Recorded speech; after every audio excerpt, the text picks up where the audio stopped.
আসসালাম।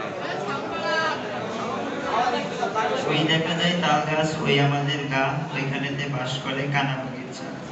এই কবিতাটা যদি আপনারা বাচ্চাদেরকে আবৃত্তি করতে দেন তাহলে তারা কিভাবে আবৃত্তি করবে? ওই দেখা যায় তাল গাছ, ওই আমাদের গা, ওইখানেতে বাস করে কানা বগিচা। অবগতি কাটকি পান্তাবাদ তাইকি পান্তামি তাইনে প্রতিমাত পায়নি একটা যদি পায় অমনি ধরে গাপুত গুপুত খায়। এখন যদি এটা আপনারা মনির খানের কাছে দেন আবৃত্তি করতে, তাহলে সে কিভাবে আবৃত্তি করবে? ওই দেখা যায় তাল গাছ, ওই আমাদের গা, ওইখানেতে বাস করে কানা বগিচা। অঞ্জনা রে অঞ্জনা, অঞ্জনা রে অঞ্জনা, যাই দেখ তার মতো অঞ্জনা আছে। এখন যদি আপনার এটা আসিফ খানের কাছে দেন আবৃত্তি করতে, তাহলে সে একটু গলা ভার করে আবৃত্তি করবে। ওই দেখা যায় তাল গাছ, ওই আমাদের গা, ওইখানেতে বাস করে কানা বগিচা।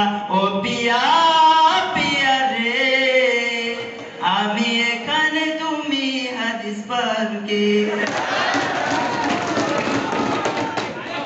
আচ্ছা, এবার যদি আপনারা কোনো মঞ্চে ভাষণ দেওয়ার জন্য যদি এটা আপনার আবৃত্তি করতে দেন, তাহলে কিভাবে করবে?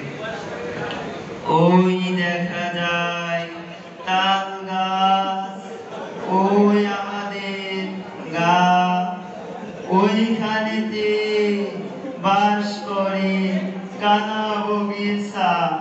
খেলা হবে, খেলা হবে, তাল গাছ আমাদেরই থাকবে, কেউ নিতে পারবে না। আচ্ছা, এবার যদি আপনারা কোনো ওয়াজিনের কাছে এটা ওয়াজ করতে দেন, তাহলে সে কিভাবে বলবে? বাবা, ওই দেখা যায় তাল গাছ, ওই আমাদের গা, ওইখানেতে বাস করে কানা বগিচা। ও বগি তুই খাস কি? বগি কান্দে কান্দে বলে বাবা রে, পান্তা বিকাইলে পুঁটি মাছ পাইলে একটা যদি পাই অমনি ধরে গা ফুস করে খায়। মারহাবা। এখন যদি আপনারা এই যে একদম আছে না, টিকিট করে যদি ওর কাছে যেন নাম বলতে চাই না, ওরা কিভাবে বলবে? ওই দেখা যায় তাল গাছ, ওই